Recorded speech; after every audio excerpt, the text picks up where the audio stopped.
Mes doigts glissaient sur les touches d'ivoire, laissant échapper les dernières notes de la ballade numéro 1 de Chopin. La pièce minuscule sous les toits de Montmartre résonnait encore de la mélancolie de cette composition que j'avais jouée des milliers de fois au conservatoire. Mais ce soir, elle sonnait différemment, plus vraie peut-être, ou simplement plus désespérée. Je m'appelais Théo Rousseau, j'avais 27 ans et je venais d'abandonner une carrière prometteuse de pianiste classique pour fuir un passé que je ne supportais plus de porter. L'appartement que j'avais loué était ridicule selon les standards parisiens. 6 mètres carrés à peine, un lit qui se repliait contre le mur, une fenêtre mansardée donnant sur les toits argentés de Paris. Mais c'était à moi, loin du conservatoire, loin des regards déçus de mon professeur, loin des fantômes qui hantaient chaque salle de concert où j'avais joué. Le loyer était dérisoire parce que le propriétaire, un vieux monsieur qui vivait au rez-de-chaussée, adorait la musique et fermait les yeux sur mes séances de piano nocturne. Ce soir-là, alors que je terminais ma répétition, j'entendis un son étrange provenant du mur mitoyen, un grattement rythmique, comme si quelqu'un peignait ou dessinait de l'autre côté. Mon voisin. Je ne l'avais jamais vu, mais je savais qu'il existait par les traces de sa présence, des pas légers sur le palier, une odeur de térébenthine qui s'infiltrait parfois sous ma porte, et maintenant ce bruit hypnotique qui semblait répondre à ma musique. Curieux, je me levai et collai mon oreille contre le mur. Le grattement s'arrêtait immédiatement. Puis, après quelques secondes de silence, j'entendis une voix grave, légèrement amusée. « Continue de jouer, c'était magnifique. » Mon cœur fit un bond dans ma poitrine. « Tu m'entends » demandai-je bêtement, ma bouche tout près du papier peint défraîchi. « Chaque note, » répondit la voix. « Les murs ici sont aussi fins que du papier à cigarette. Je peins au son de ta musique depuis que tu as emménagé il y a 2 semaines. » Quelque chose dans cette voix me troublait. Une intimité immédiate, comme si nous partagions déjà un secret. « Je te dérange » demandai-je. « Au contraire, c'est la première fois que les couleurs me viennent aussi facilement. » Nous restâmes silencieux un moment, séparés par quelques centimètres de plâtre et de briques, mais étrangement connectés. « Je m'appelle Théo » finis-je par dire. « Moi, c'est Sacha » répondit-il. « Sacha Volkov. » Ce nom résonnait comme une promesse et un danger à la fois. Cette nuit-là, je ne dormis pas. Je pensais à cette voix, à ce prénom russe, à cet artiste invisible qui peignait de l'autre côté du mur. À l'aube, je pris une décision impulsive. Je glissai un mot sous sa porte. « Café demain ?» Le consulat, 8 heures. Théo. Avant même de commencer cette histoire, j'aimerais savoir de quelle ville nous écoutez-vous en ce moment? Laissez un commentaire pour me le dire. Êtes-vous à Paris? Peut-être même à Montmartre? Ou écoutez-vous cette histoire depuis l'autre bout du monde? J'adore savoir où se trouvent mes auditeurs. Le lendemain matin, j'arrivais au consulat avec 15 minutes d'avance, le cœur battant comme si je me préparais pour un concert. Le café était l'un de ces endroits typiques de Montmartre, avec ses tables en marbre et ses banquettes en velours rouge défraîchi. Je commandai un café crème et attendis, mes mains tremblant légèrement autour de la tasse chaude. À 8 heures précises, la porte s'ouvrit et un homme entra. Je sus immédiatement que c'était lui. Grand, mince, avec des cheveux noirs légèrement trop longs qui tombaient sur ses yeux d'un gris troublant. Il portait un jean taché de peinture, un pull noir troué au coude et une veste militaire vintage. Ses mains étaient couvertes de traces multicolores, comme une carte de toutes les œuvres qu'il avait créées. Mais c'était son visage qui me coupa le souffle. Des pommettes hautes, une mâchoire ciselée, une bouche qui semblait faite pour sourire, mais qui restait sérieuse, presque mélancolique.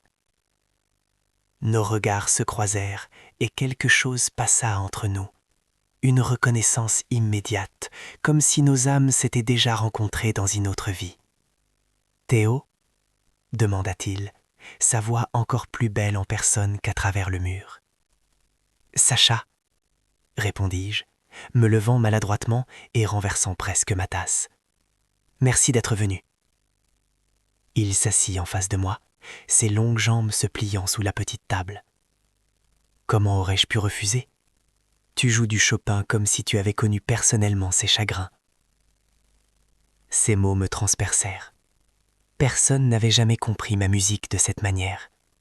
Au conservatoire, on louait ma technique, ma précision, ma maîtrise. Mais Sacha parlait de l'âme de ma musique, de ce que je mettais de moi dans chaque note. « Tu es peintre ?» demandai-je, cherchant à détourner la conversation de moi. « Artiste de rue », corrigea-t-il avec un sourire ironique. « Je fais des portraits à la place du tertre pour les touristes, rien de très glorieux. » Il y avait une amertume dans sa voix qui me fit mal. Mais la nuit, je peins pour moi, des choses que personne ne verra jamais. Pourquoi ? Je ne pus m'empêcher de demander. Si c'est ce que tu aimes vraiment, pourquoi le cacher ?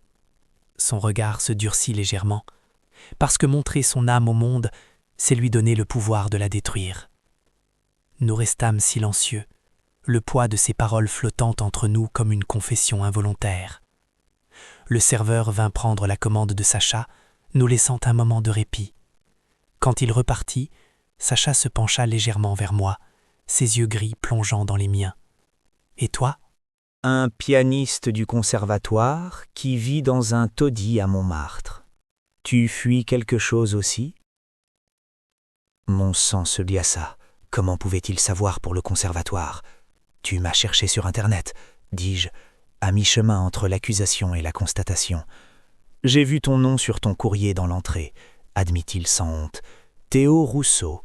Un petit recherche et voilà, prodige du piano, lauréat de plusieurs concours internationaux, élève de maître Bernard Fontaine. Il fit une pause. Et puis plus rien depuis 6 mois, comme si tu avais disparu. Je serrai ma tasse si fort que mes jointures blanchirent. Je n'ai pas disparu, j'ai juste arrêté. On n'arrête pas juste une carrière comme la tienne, insista-t-il doucement. Qu'est-ce qui s'est passé, Théo ? C'était étrange comme cette question, posée par un inconnu dans un café de Montmartre, ouvrait des portes que j'avais soigneusement verrouillées, peut-être parce que Sacha était un étranger. Peut-être parce que ses yeux gris semblaient comprendre la douleur sans que j'aie besoin de l'expliquer. Peut-être simplement parce que j'en avais assez de porter ce poids seul. Il y avait quelqu'un, commençai-je, ma voix à peine audible, un autre pianiste au conservatoire. Nous étions ensemble, ou du moins je croyais que nous l'étions.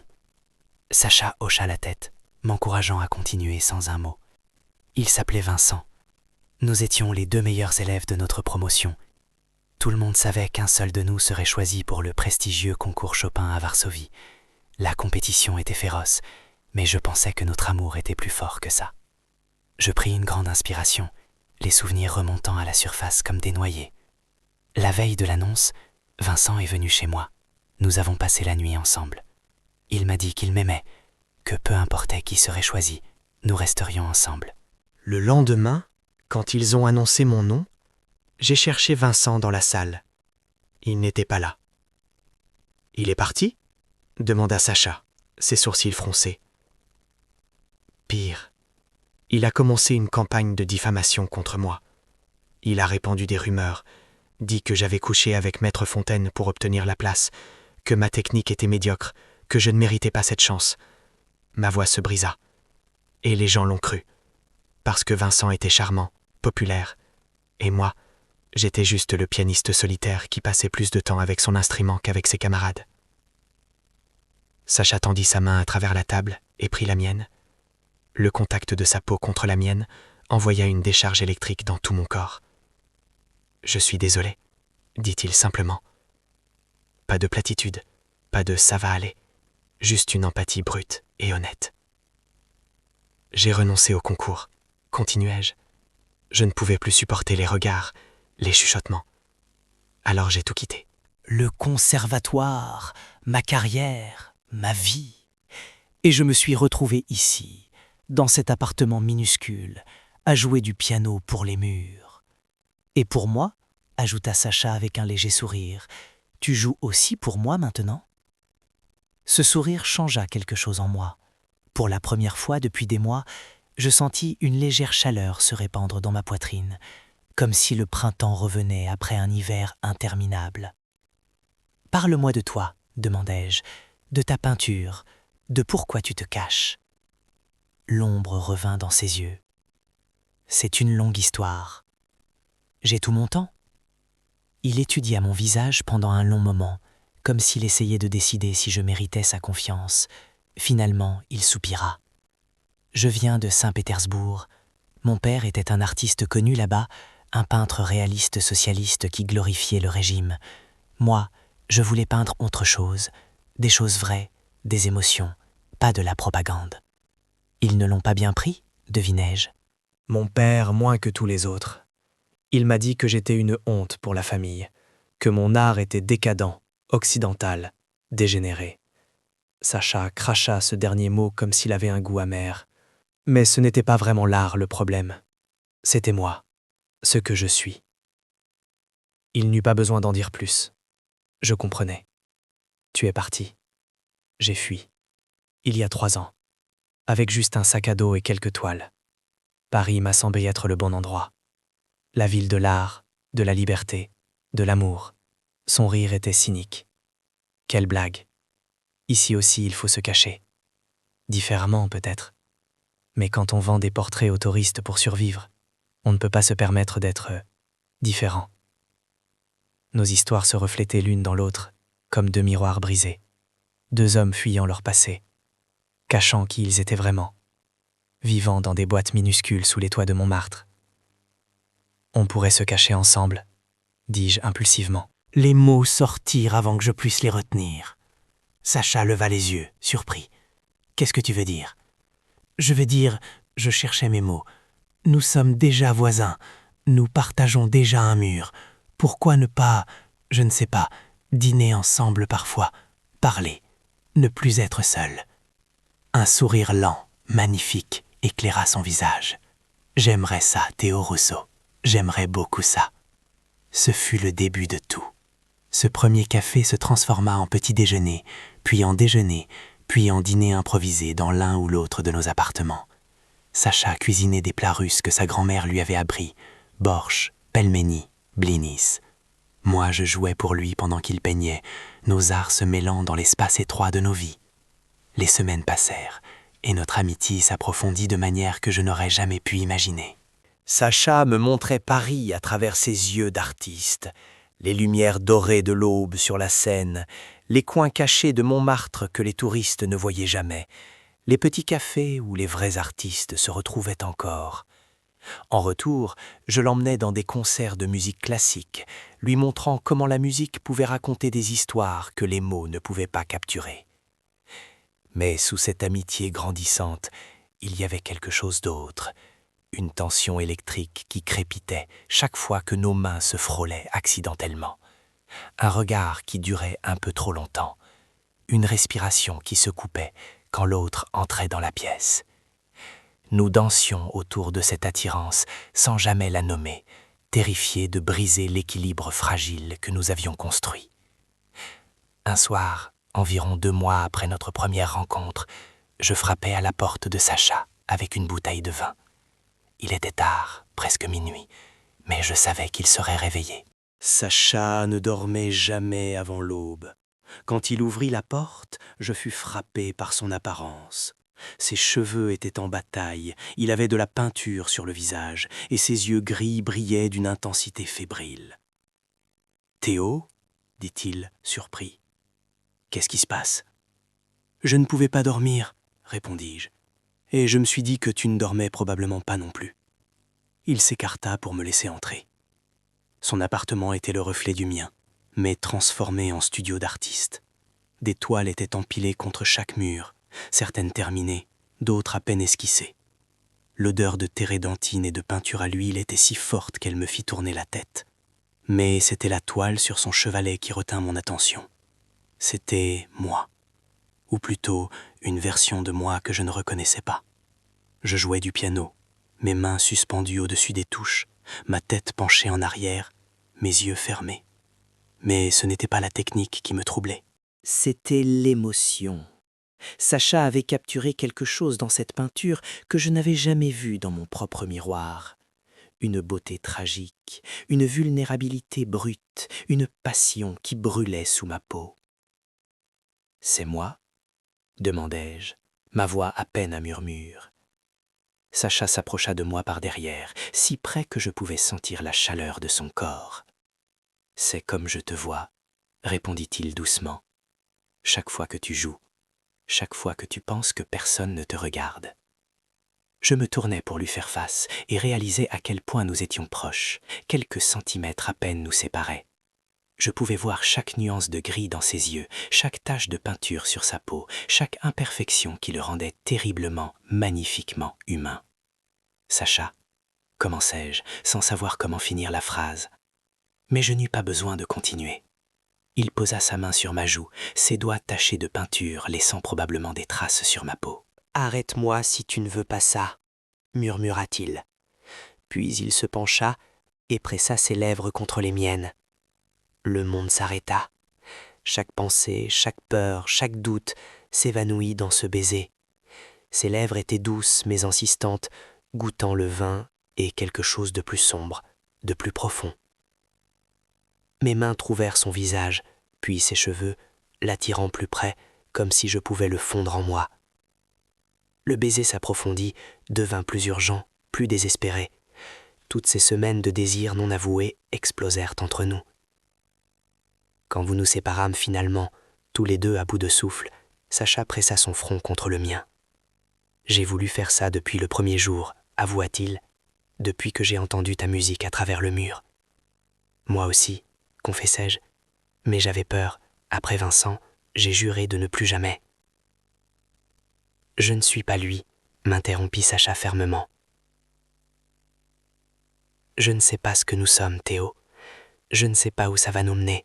Mais je sais que quand tu joues, je peux enfin respirer. Et quand tu me regardes, je me sens vu pour la première fois de ma vie. Ces mots brisèrent quelque chose en moi. Toutes les défenses que j'avais construites, tous les murs que j'avais érigés pour protéger mon cœur, s'effondrèrent, de plus effrayant. C'était le début d'un amour que je n'étais pas sûr de mériter. Cette nuit-là, nous ne dormîmes pas. Nous parlâmes jusqu'à l'aube, nos corps emmêlés sur le vieux canapé de Sacha, partageant des secrets que nous n'avions jamais confiés à personne. Il me parla de son premier amour à Saint-Pétersbourg, un garçon de sa classe d'art qui s'était suicidé après que sa famille avait découvert leur relation. Je lui racontais les détails de ma rupture avec Vincent, que je n'avais jamais osé exprimer à voix haute. Quand le soleil se leva sur les toits de Paris, peignant le ciel en rose et or, Sacha me prit dans ses bras et murmura contre mes cheveux « Reste avec moi aujourd'hui, juste aujourd'hui. Pas de passé, pas de futur, juste nous. » Et je restais. Ce jour se transforma en semaine, les semaines en mois. Notre relation devint le centre de nos univers, un sanctuaire contre le monde extérieur qui ne nous comprenait pas. Sacha continuait à peindre des portraits à la place du tertre pendant la journée, et moi je donnais des leçons de piano à des enfants du quartier pour payer le loyer. Mais nos vraies vies commençaient quand le soleil se couchait. Chaque soir, nous nous retrouvions dans l'un de nos appartements. Parfois, Sacha peignait pendant que je jouais, nos arts se mêlant dans une danse silencieuse. D'autres fois, nous nous contentions de parler, de rire, de nous découvrir l'un l'autre couche par couche. Et certaines nuits, nous nous perdions dans les bras l'un de l'autre, explorant les territoires de nos corps et de nos cœurs avec une tendresse qui me faisait mal. Sacha était un amant attentif, presque révérencieux. Ses mains d'artiste connaissaient chaque courbe de mon corps comme elle connaissait ses pinceaux. Il me touchait comme si j'étais une œuvre d'art précieuse, fragile et belle. Et dans ses bras, pour la première fois depuis Vincent, je me sentais vraiment vu, vraiment aimé. Mais le passé a une façon de nous rattraper, peu importe à quelle distance nous fuyons. Par une froide après-midi de novembre, je revenais de donner une leçon de piano quand je le vis. Vincent, debout devant l'entrée de mon immeuble, aussi beau et charmant que dans mes souvenirs. Mon sang se glaça. « Théo » dit-il quand il me vit, son sourire familier envoyant des vagues de nausée dans mon estomac. « J'ai enfin trouvé où tu te cachais. Qu'est-ce que tu veux ?» Ma voix était froide, distante. Je ne le laissais pas voir à quel point sa présence me bouleversait. « Parlez, s'il te plaît. » Il tendit la main vers moi, mais je reculai. « Théo, je sais que je t'ai fait du mal. Je sais que j'ai tout caché. Mais j'ai passé ces 6 derniers mois à le regretter. Je veux te récupérer. » Je le regardais, cet homme qui avait été tout pour moi. Et je ne ressentis rien. Ni amour, ni haine. Juste rien. C'est trop tard, Vincent. Non, écoute, il s'approcha, sa voix devenant suppliante. J'ai quitté le conservatoire. J'ai réalisé que rien n'avait de sens sans toi. Ma carrière, le concours, tout ça, c'était vide. C'était toi qui donnais un sens à tout. Tu veux dire que tu as échoué sans moi pour te copier ? Rétorquai-je avec une amertume que je ne savais pas posséder. Il pâlit. Ce n'est pas juste. Tu sais que je t'aimais vraiment. Tu m'as détruit, dis-je simplement. Tu as pris mon rêve et tu l'as brisé. Tu as sali mon nom, ma réputation, mon art. Et maintenant tu veux revenir comme si rien ne s'était passé. J'étais jaloux, admit-il, des larmes brillantes en ses yeux. Quand ils t'ont choisi au lieu de moi, j'ai paniqué.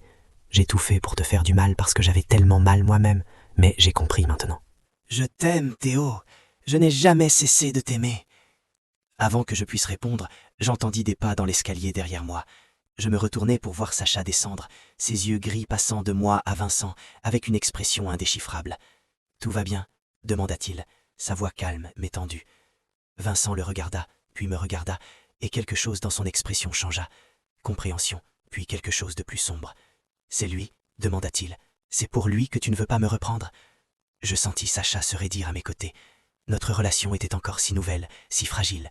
Nous ne l'avions même pas définie nous-mêmes. Mais devant Vincent, devant cet homme qui représentait tout ce qui m'avait fait mal, je pris une décision. Je me tournai vers Sacha et pris sa main. « Oui, dis-je fermement, c'est lui. » Vincent nous regarda, son visage passant par une gamme d'émotions. Choc, colère, douleur. « Tu me remplaces déjà !» cracha-t-il. « Combien de temps, Théo ? 1 mois ? 2 ?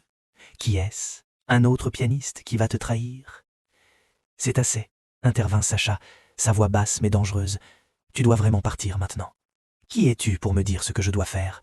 Vincent se tourna vers lui, agressif. « Tu ne sais même pas ce que nous avions, Théo et moi. »« Je sais qu'il est heureux maintenant, » répondit Sacha calmement, « et que ton retour menace ce bonheur.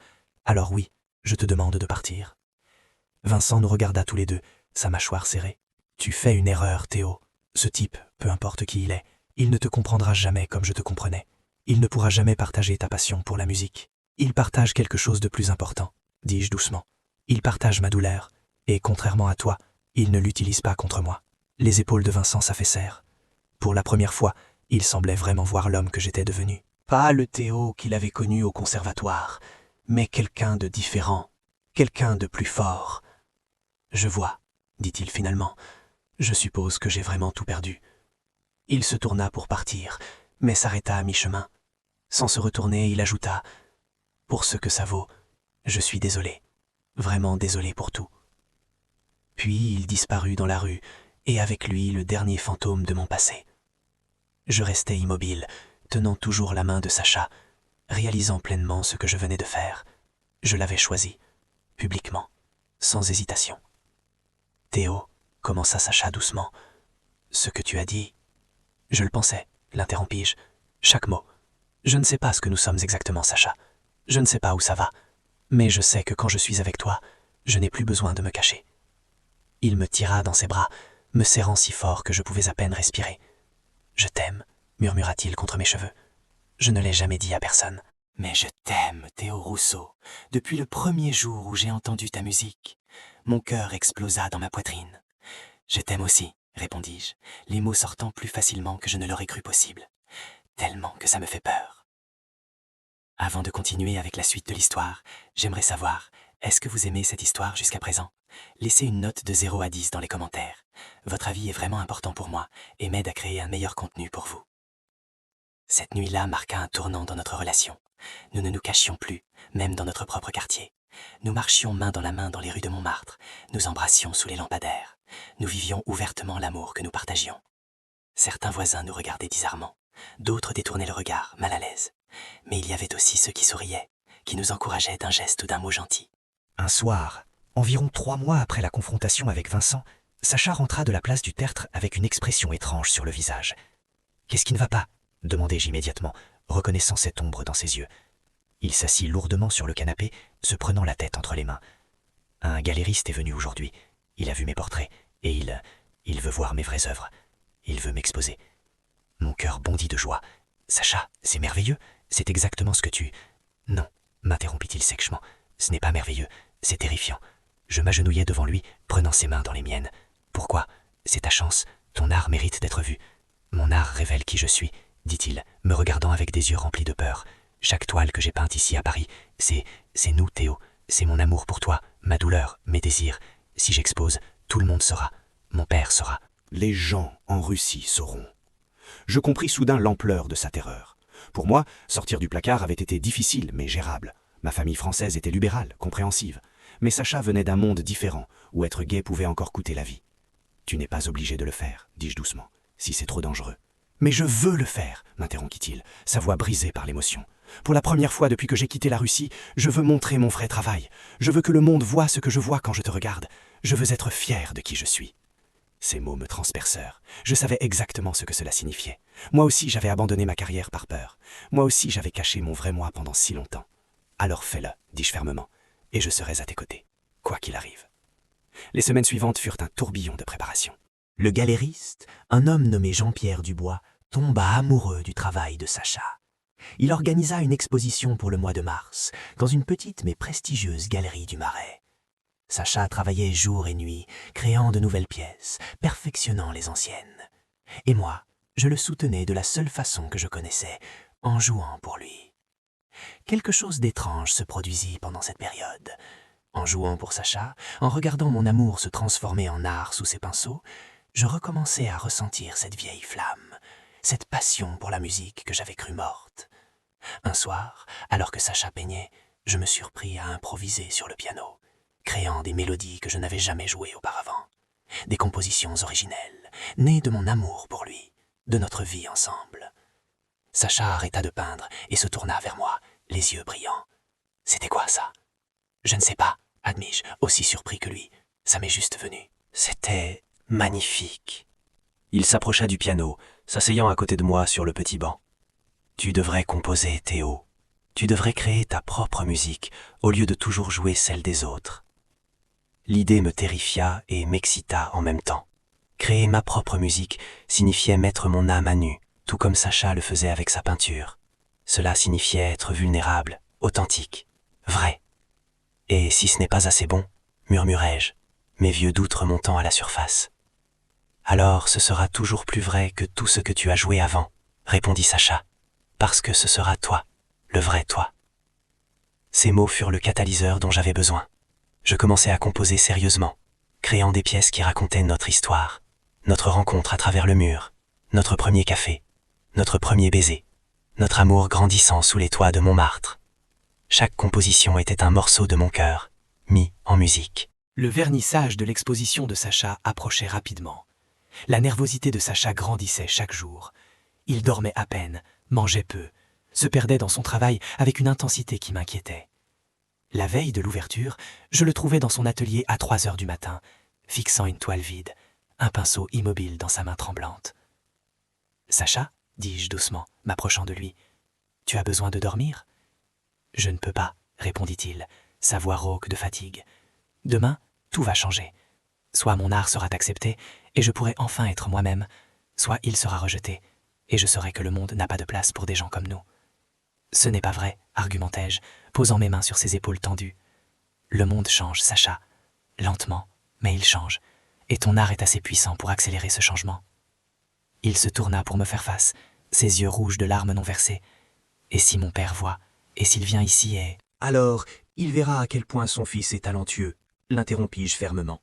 Il verra ce qu'il a perdu quand il t'a rejeté, et s'il ne peut pas apprécier ta beauté, ton talent, ton courage, alors c'est sa perte, pas la tienne. » Sacha s'effondra contre moi, tous ces mois de tension se libérant enfin. Je le tins pendant qu'il pleurait, caressant ses cheveux, murmurant des mots de réconfort. Quand ses larmes se tarirent, je le guidai vers le lit et le tins dans mes bras jusqu'à ce qu'il s'endorme enfin, épuisé. Le jour de l'exposition arriva avec un ciel parisien parfait, bleu clair avec juste assez de nuages pour rendre la lumière intéressante. Sacha était un paquet de nerfs, changeant de tenue 3 fois avant de finalement choisir un costume noir simple qui le faisait ressembler à un ange sombre. Moi, je portais mon unique costume décent, essayant de paraître présentable pour cette soirée si importante. La galerie était magnifique. Jean-Pierre avait fait un travail extraordinaire, accrochant les toiles de Sacha de manière à raconter une histoire, l'histoire de notre amour.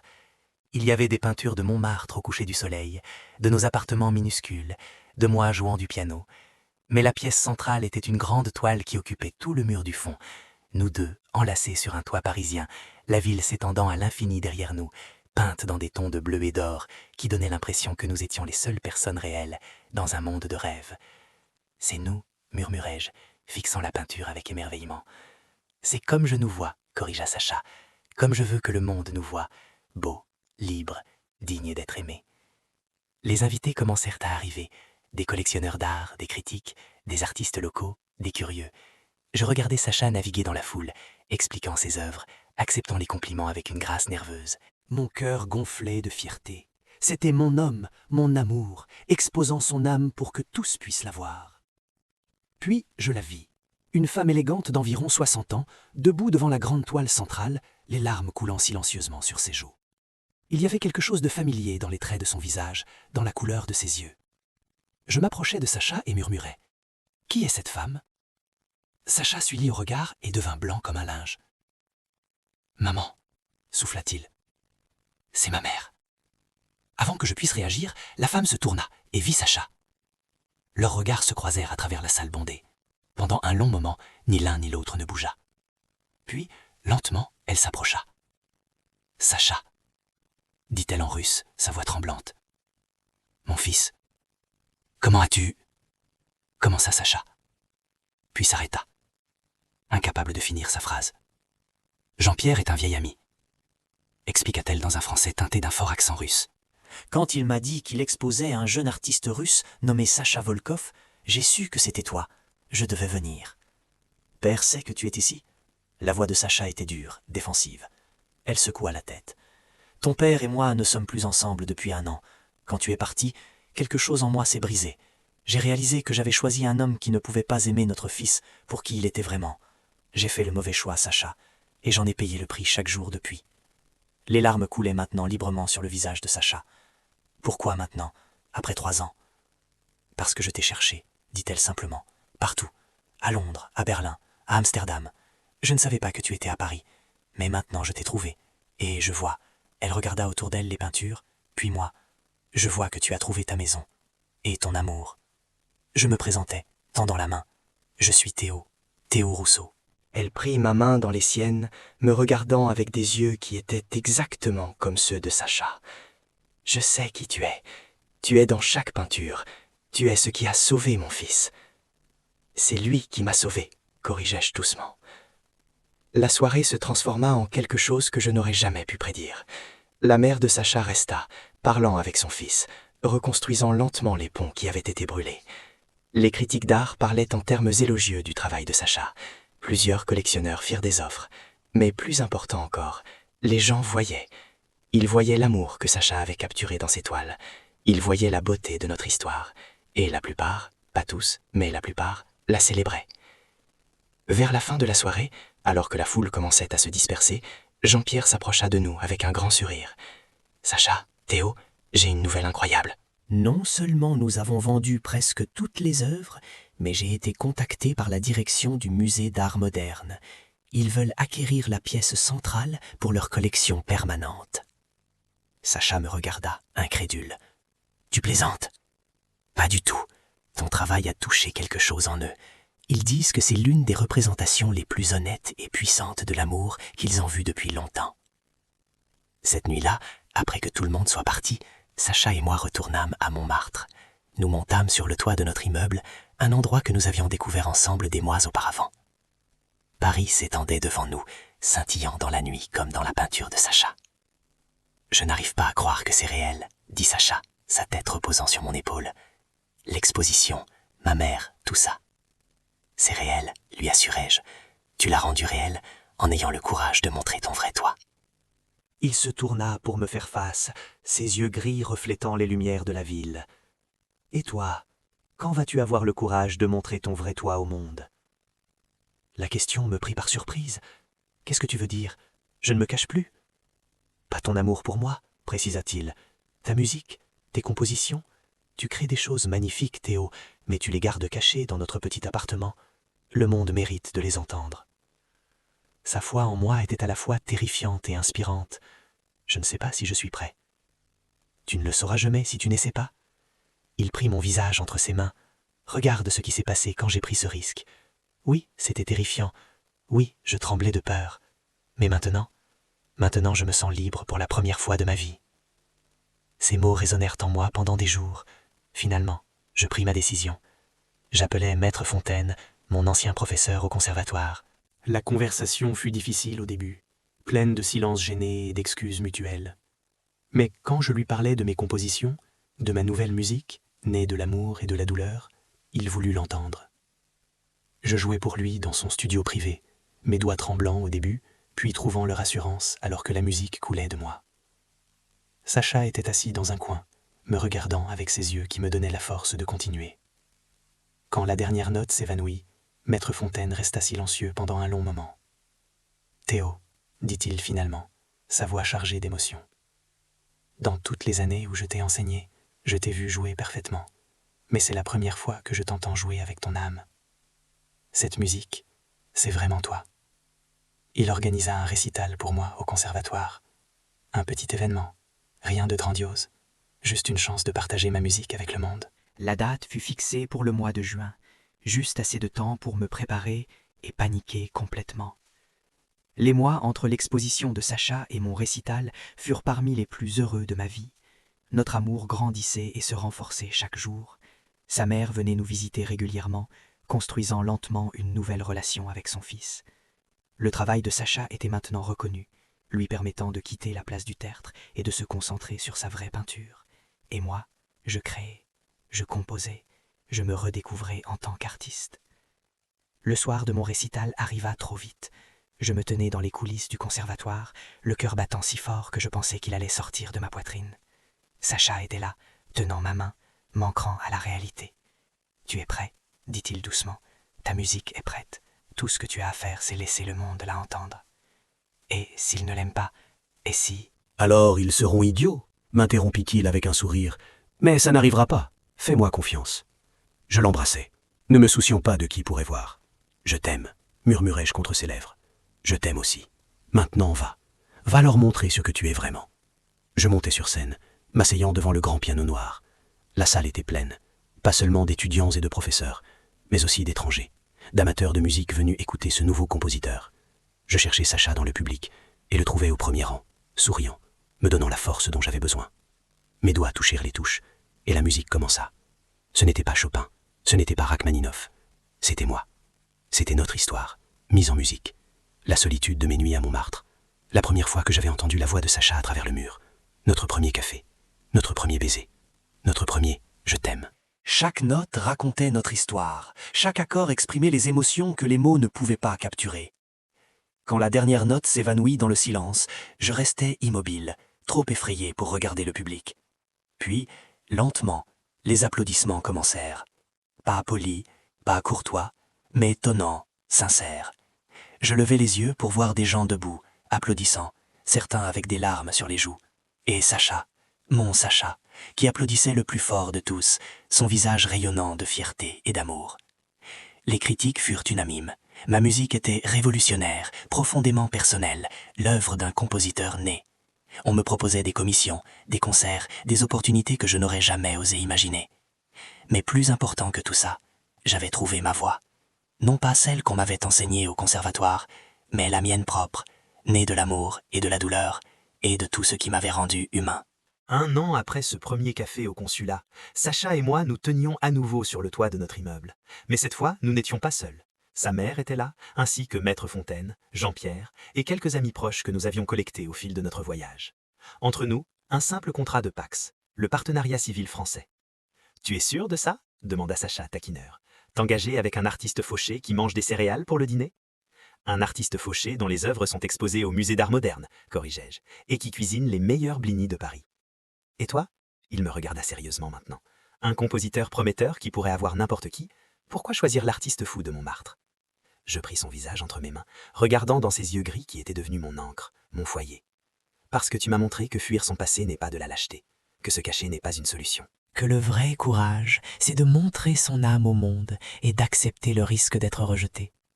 Tu m'as sauvé, Sacha Volkov, et je choisis de passer le reste de ma vie à te sauver en retour. Nous signâmes les papiers alors que le soleil se couchait sur Paris, peignant le ciel dans les mêmes tons de rose et d'or que dans les peintures de Sacha. Nos amis applaudirent, nous félicitèrent, nous embrassèrent. Mais la seule personne qui comptait vraiment était l'homme qui tenait maintenant ma main, avec une alliance simple à son doigt. « Alors maintenant quoi ?» demanda Sacha plus tard, alors que nous étions seuls à nouveau, regardant les lumières de Paris s'allumer une par une. « Maintenant nous vivons, répondis-je simplement. Nous créons, nous aimons, nous nous battons parfois, nous nous réconcilions toujours. Nous vieillissons ensemble sous ces toits, composant et peignant jusqu'à ce que nos mains ne puissent plus le faire. »« Ça sonne bien, murmura Sacha, m'embrassant doucement. Ça sonne comme un plan parfait. Et c'était le cas. Oh, ce ne fut pas toujours facile. Il y eut des moments difficiles, des disputes sur de l'argent, des accords créatifs, des nuits où les vieux démons du passé revenaient nous hanter. Sacha luttait encore parfois avec l'angoisse de l'exposition publique, craignant que son père ne découvre et ne vienne détruire notre bonheur. Moi, je me battais contre les voix dans ma tête qui disaient que je n'étais pas assez bon, que mon succès était un coup de chance, que tôt ou tard tout le monde verrait que je n'étais qu'un imposteur. Mais nous étions ensemble, et c'était ce qui faisait toute la différence. Quand Sacha avait une crise d'angoisse au milieu de la nuit, je jouais du piano pour lui jusqu'à ce qu'il se calme. Quand je doutais de ma musique, il me montrait les peintures qu'il avait faites de moi en train de composer, me rappelant la beauté de ce que je créais. Nous étions l'encre l'un de l'autre, le port dans la tempête, la maison l'un pour l'autre. 2 ans après notre Pax, nous reçûmes une lettre qui changea tout. C'était du père de Sacha, écrit en russe, traduit par la mère de Sacha qui était venue passer quelques semaines avec nous. Les mots étaient simples, directs. « J'ai vu ton œuvre au musée. J'ai parlé avec ta mère. Je me suis trompé. Veux-tu me pardonner ?» Sacha pleura quand il lut la lettre, des larmes de douleur pour toutes ces années perdues, mais aussi de soulagement. « Je ne sais pas si je peux lui pardonner, » admit-il. « Pas encore. Peut-être jamais complètement. Tu n'es pas obligé, lui dis-je. Le pardon n'est pas quelque chose qu'on doit. C'est quelque chose qu'on choisit. Quand et si on est prêt. » Il finit par répondre à la lettre. Pas un pardon complet, mais une ouverture, un début de dialogue. Son père ne vint jamais à Paris, mais ils commencèrent à s'écrire. Des lettres courtes au début, puis plus longues, parlant d'art, de politique, de vie, reconstruisant lentement un pont qui avait été brûlé. Quant à moi, ma carrière de compositeur fleurissait d'une manière que je n'aurais jamais pu imaginer. Mes compositions furent jouées dans des salles de concert à travers l'Europe. Je reçus des commissions de symphonie, de ballet, d'opéra. Mais mon œuvre préférée resta toujours sous les toits de Montmartre, un cycle de pièces pour piano qui racontait notre histoire.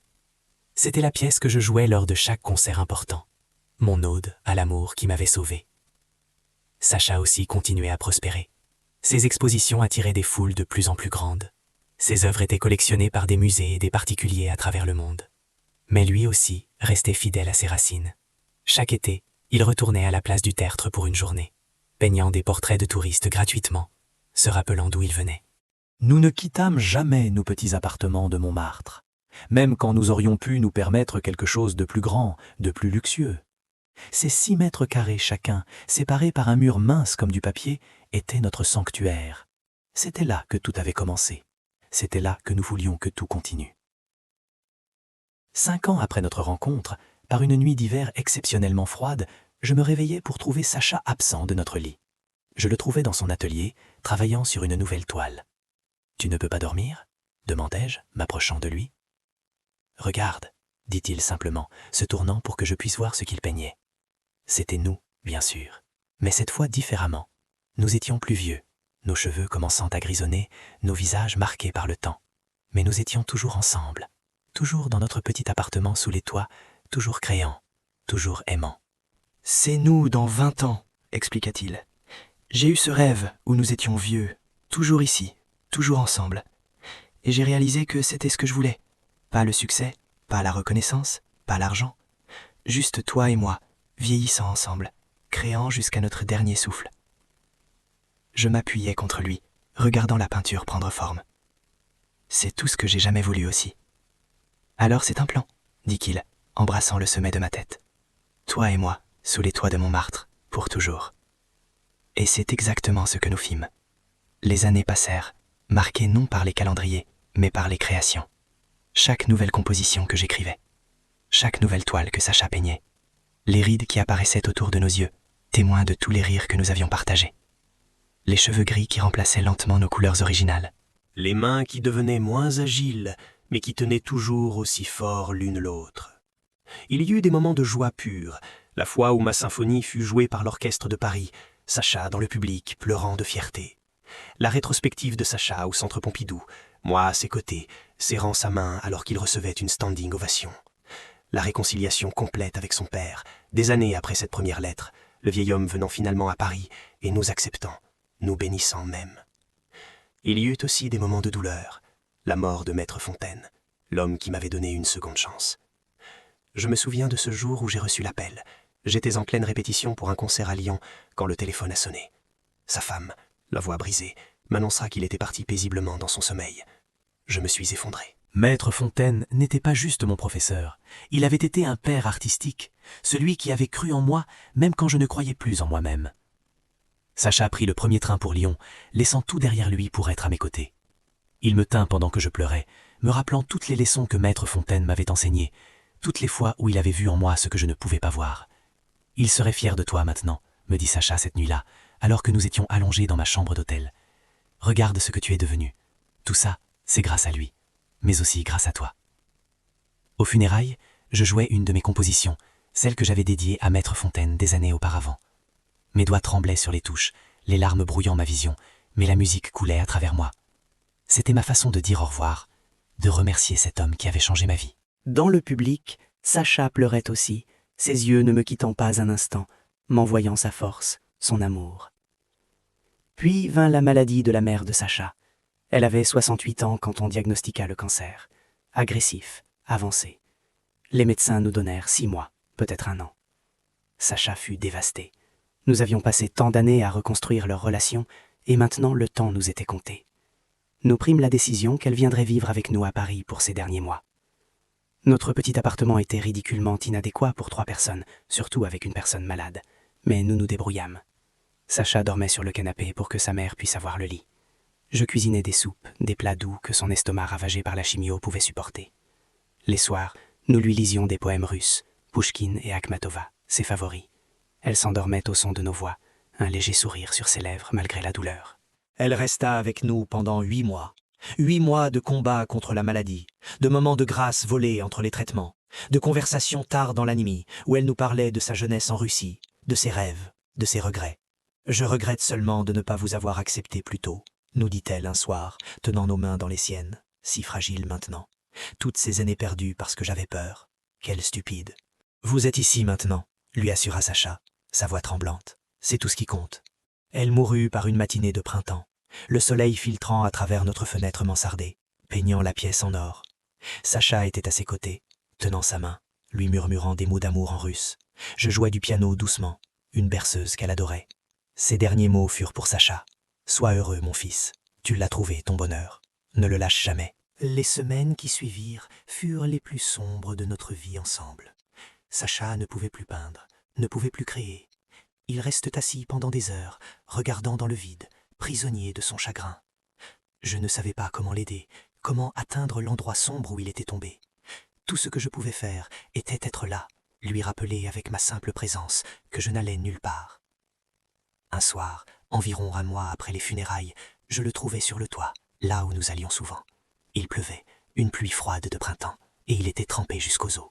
« Sacha, dis-je, m'approchant de lui, viens à l'intérieur, tu vas tomber malade. » « Elle est partie, dit-il simplement, comme s'il réalisait ce fait pour la première fois. Je ne pourrai plus jamais lui parler, plus jamais lui montrer mes peintures, plus jamais. Sa voix se brisa, et il s'effondra dans mes bras, sanglotant comme un enfant. Je le tis sous la pluie, laissant ses larmes se mêler à l'eau du ciel, murmurant des mots sans sens, juste là, juste présent. Elle savait, lui dis-je finalement. Elle savait combien tu l'aimais. Elle savait combien elle comptait pour toi. Et elle est partie en paix, Sacha, entourée d'amour. Lentement, très lentement, il commença à guérir. Le chagrin ne disparut jamais complètement, bien sûr, mais il apprit à vivre avec, à l'intégrer dans son art. Ses peintures, après la mort de sa mère, avaient une profondeur nouvelle, une compréhension de la mortalité et de la beauté fugace de la vie, qui touchait les gens d'une manière viscérale. C'était comme si sa douleur avait ouvert de nouvelles dimensions dans son art. Et puis, il y eut mes propres périodes de doute créatif, des moments où je m'asseyais devant le piano, et rien ne venait. Les notes sonnaient fausses, forcées, vides. Je paniquais, convaincu que mon talent m'avait abandonné, que tout mon succès n'avait été qu'un coup de chance. Ces périodes pouvaient durer des semaines, parfois des mois. Je devenais irritable, dépressif, insupportable. Mais Sacha restait. Il ne me forçait jamais à créer, ne me rassurait jamais avec des platitudes vides. Il était juste là, peignant tranquillement pendant que je fixais le piano avec ressentiment, me rappelant avec sa simple présence que l'art vient et part, mais que l'amour reste. Les sources se tarissent parfois, me dit-il un jour, pendant une période particulièrement difficile. Mais elles se remplissent toujours à nouveau. Tu dois juste être patient. Il avait raison.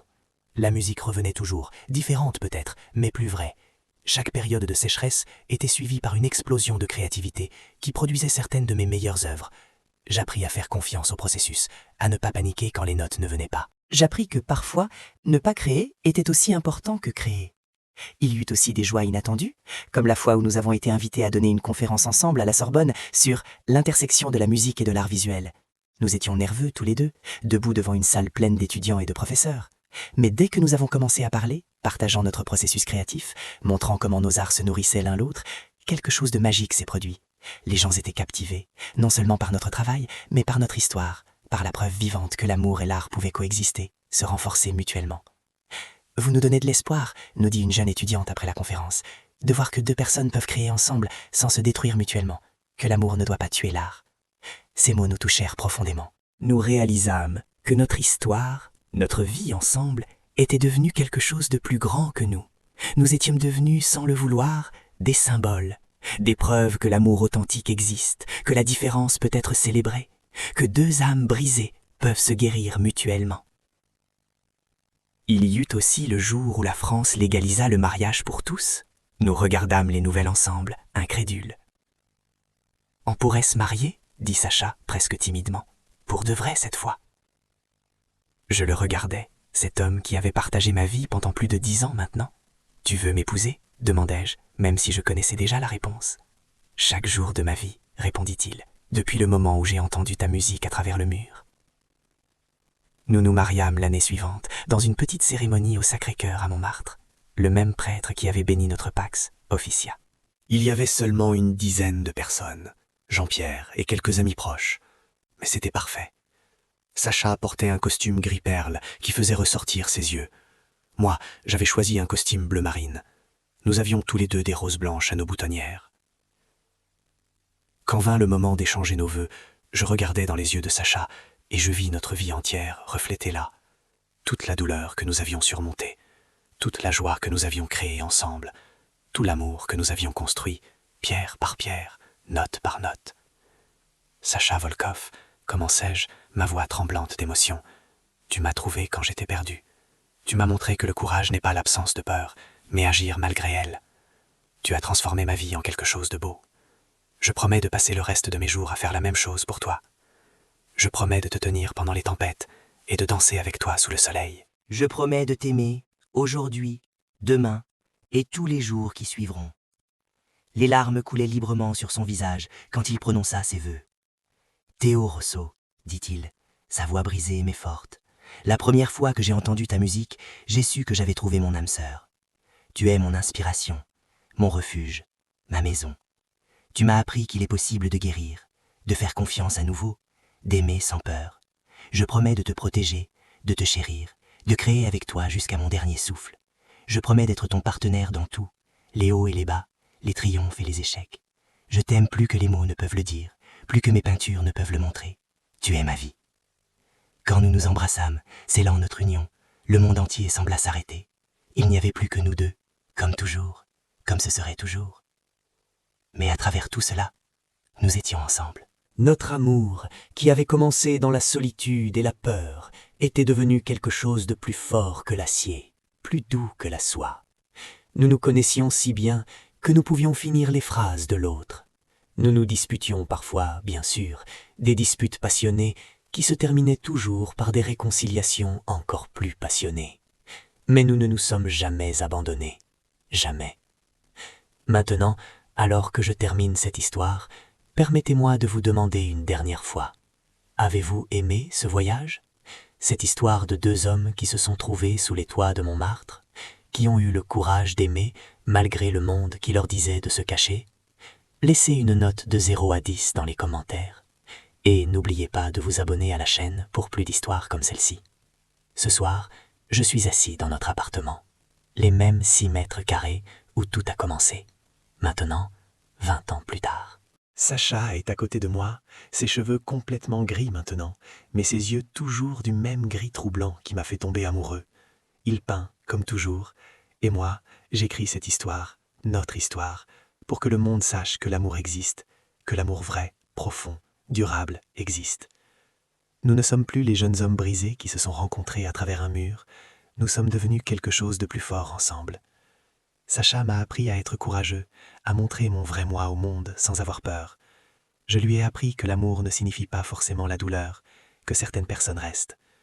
Nous nous sommes sauvés l'un l'autre, encore et encore, chaque jour de notre vie ensemble. Les lumières de Paris scintillent par notre fenêtre mansardée, tout comme elles l'ont fait cette première nuit où j'ai entendu la voix de Sacha à travers le mur. La ville a changé, nous avons changé, mais certaines choses restent les mêmes. L'amour que nous partageons. L'art que nous créons, la vie que nous avons construite ensemble, morceau par morceau, note par note, coup de pinceau par coup de pinceau. Si vous me demandez maintenant si je regrette d'avoir quitté le conservatoire, d'avoir abandonné cette carrière prometteuse pour fuir à Montmartre, je vous répondrai non, 1000 fois non. Parce que si je n'avais pas fui, je n'aurais jamais trouvé Sacha, je n'aurais jamais découvert ma vraie voix en tant que compositeur, je n'aurais jamais su ce que signifie vraiment être aimé, complètement et sans condition. Et si vous demandiez à Sacha s'il regrette d'avoir quitté la Russie, d'avoir abandonné sa famille et sa patrie pour l'inconnu, il vous dirait la même chose. Parce que c'est ici, dans ce petit appartement sous les toits de Montmartre, qu'il a trouvé sa maison. Pas dans un lieu, mais dans une personne, en moi, comme j'ai trouvé la mienne en lui. C'est ça, l'amour véritable. Ce n'est pas les papillons dans le ventre, ou les battements de cœur accélérés, même si nous avons eu ça aussi. C'est le choix de se lever chaque matin et de choisir cette personne à nouveau. C'est l'acceptation de toutes leurs imperfections et la célébration de toutes leurs qualités. C'est la création d'un espace sûr où les deux personnes peuvent être leur vrai moi, sans masque, sans défense. Notre histoire n'est pas un conte de fées. Il n'y a pas eu de prince charmant venant nous sauver. Nous nous sommes sauvés nous-mêmes, avec beaucoup d'aide l'un de l'autre. Il n'y a pas eu de fin heureuse parfaite, parce que notre histoire n'est pas finie. Elle continue chaque jour, avec ses hauts et ses bas, ses joies et ses peines. Mais c'est notre histoire, authentique, imparfaite et absolument vraie, et je ne voudrais pas qu'elle soit différente pour tout l'or du monde. Alors à vous qui écoutez cette histoire de n'importe où dans le monde, sachez ceci, l'amour existe. Le vrai amour, celui qui transforme, qui guérit, qui élève. Mais il faut du courage pour le trouver. Le courage de montrer qui vous êtes vraiment, le courage d'être vulnérable, le courage de croire que vous méritez d'être aimé exactement comme vous êtes. Ne vous contentez jamais de moi, ne cachez jamais qui vous êtes vraiment, parce que quelque part, il y a quelqu'un qui attend de vous rencontrer, quelqu'un qui verra toutes vos brisures et vous aimera d'autant plus pour elle, quelqu'un qui transformera votre solitude en symphonie, votre peur en courage, votre obscurité en lumière. Pour Sacha et moi, cet endroit était un appartement minuscule à Montmartre. Pour vous, ce sera peut-être ailleurs, mais s'il existe, cet amour existe. Ayez juste le courage de le chercher, et quand vous le trouvez, le courage de le garder. Sacha vient de poser son pinceau et me regarde avec ce sourire que je connais si bien. « Tu as fini ?» demande-t-il. « Presque », je réponds. Il me reste une chose à dire. Je me tourne vers vous, chers auditeurs, pour ces derniers mots. Merci d'avoir écouté notre histoire. Merci de croire en l'amour, en l'art, en la beauté des âmes qui se trouvent contre toute attente. Abonnez-vous à la chaîne pour plus d'histoires comme celle-ci et rappelez-vous toujours, sous les toits de Montmartre ou ailleurs, L'amour vous attend. Il vous suffit d'être assez courageux pour le saisir. Et maintenant, si vous voulez bien m'excuser, j'ai un mari qui attend que je vienne regarder sa dernière œuvre, une peinture de nous, encore et toujours nous, vieillissant ensemble sous ces toits que nous appelons notre maison. Bonsoir, mes chers, et que l'amour vous trouve, où que vous soyez.